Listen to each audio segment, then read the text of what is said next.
Hi, my name is Arthur Haines, and today I'd like to share with you a freedom that I enjoy, and that is freedom from the need to purchase medicine. And it's a freedom that I would like you also to be able to enjoy. Herbal medicine is a large topic, and pursuits like this take a great deal of time and motivation to master even a small set of the skills that are needed. However, like any topic of this kind, it begins with one step forward and continues step by step as you learn new pieces of information. Said another way, as you learn more about each plant species, you develop a deeper relationship with it. Now, many people are aware that herbal medicine requires the use of products that are collected at some point during the year. Most people think that these have to be collected during the growing season when the plants are living.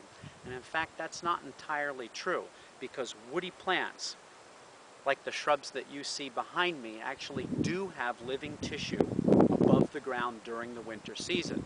So even during the coldest part of the year, when the snow is very, very deep, we can still access herbal medicine if we know what parts of the plants to go after. As we look around on the early winter landscape here in Maine, we get the distinct impression that the trees and shrubs in the foreground, the deciduous species, are dead. And in fact, that's mostly true. The vast majority of the stems and branches are comprised of dead plant cells. However, underneath the outer bark is a thin layer of living inner bark that rests against the wood of the tree or shrub. And that bark is one of the first lines of defense these plants have against infection. Consequently, they're often loaded with pharmacologically active constituents that work as antiseptics and antimicrobials. And that is something that we as humans can take advantage of to protect our health as well. Today we're going to look at Rhus hirta, which is the staghorn sumac. The Passamaquoddy natives have a wonderful name for this, which is Zalanimus, which translates to new horns of the deer.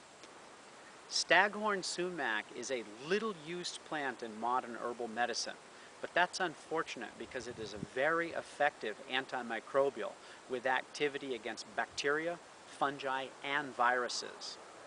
If we look to the traditional use by the native people of this continent, we see that it was used as an external wash for burns and wounds and blisters and those kinds of things. As well, the Maliseet and the Menominee natives used it as a cure for tuberculosis, which is a bacterial infection of the respiratory system. Though there appears to be very little research, whether that's clinical or laboratory, supporting the traditional use of this plant, a related species, and a very closely related species, smooth sumac, or Rhus glabra, has been tested. And in fact, in one study that examined 100 species from North America for their antimicrobial activity, it was in fact the #1 most effective plant against the range of pathogens that they tested, which includes Staphylococcus aureus, a really important bacterium because it has developed resistance to so many prescription medications. To extract the medicine from staghorn sumac, it's often easiest to remove a branch from the plant. That way, you can work on this with the edged tools that we'll be using and leave the remainder of the plant behind. Now, as an additional way to help make sure you've collected the correct plant, be sure to look at the smoothly cut wood on the inside. You'll notice at the very center is an orange round, and then there will be several concentric circles of greenish yellow or yellowish wood, depending on how old the branch is. And then finally on the exterior, you'll come to the pale wood on the outside. It's really quite neat when you get this cut open. Remember that most of the branch that I'm holding here is dead. That includes the wood as well as the outer bark. So I need to get at the inner bark to make medicine to fight infection. However, we run into a complication this time of year. The problem is the bark is very tightly adhered to the wood, and we can't simply peel it away as we would be able to during the growing season. So this time of year, we need a tool of some kind to help us remove that bark. Probably easiest, if you have one, to use a draw knife. And with the draw knife, we can simply brace the branch against our stomach and carve toward us. Now what we want to do is to be sure we apply the correct amount of pressure so that we don't go deep into the wood, because the wood is not as active from a medical perspective as the inner bark is. Here I've dived in just a little too deep and I have some of the pale wood. Usually a nice tight bend at the end will help me peel that wood away, as you can see here, and I may have to do this more than once so that I can get rid of those wood fragments. Because what I want is I want my medicine to be made out of, as much as possible, just the inner bark. Now the outer bark is very thin and sometimes difficult to remove, and I don't worry about getting every scrap of it, but when it's convenient, and if it's separating for me, like it often will with this species, I'll pull that away so that I have just pieces of the inner bark. If you don't own a draw knife, that's okay. Any large fixed blade knife will work. You can use it just like a draw knife. Here we're dealing with a very thin bark, so we can even use a folding knife. And of course, real freedom means being able to use the tools that the landscape provides us. So here I'm using a piece of rhyolite, which is a nappable stone that was gathered in central Maine. And just like a draw knife, I can use a sharp edge to remove that bark without much more trouble than the draw knife. In fact, because it's not quite so sharp, I've actually removed a piece of bark with no pieces of wood on it. And I found that to be the case with other bark medicines that I've collected, that using the stone tool actually ends up saving me time because it's much less likely to dive deep into the wood.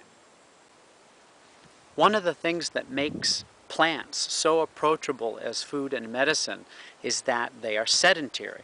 One of the reasons that they were referred to as the standing people by many Native American tribes. So what we need to learn is the ecology of these plants so that we know where to find them. Staghorn sumac is a species of open areas. In other words, it doesn't tolerate shade from taller trees well. So we typically find it along forest borders, along roadsides, and particularly in old fields that have been left to grow up a bit. In other words, they're feral. And we can also find this species along floodplains, open river beaches, and places where the forest is just beginning to reclaim that river beach and these early successional shrubs have moved in. One question you might have is, what is it that you're going after in the inner bark? And in this case, we're actually going after a suite of compounds. Some of the known ones include gallic acid, methyl gallate, and 4-methoxygallic acid. These compounds belong to a group of phytochemicals called polyphenols. And what's important for you to know is that polyphenols as a group are highly water soluble. That means that you can easily turn these into effective medicine at home by simply soaking them in water, or in this case, you would be simmering them in water for a short period of time. Though you can use the fresh bark to make the medicine, in this case it's probably more effective to use recently dried bark. By drying it, we get rid of the water that would dilute our medicine.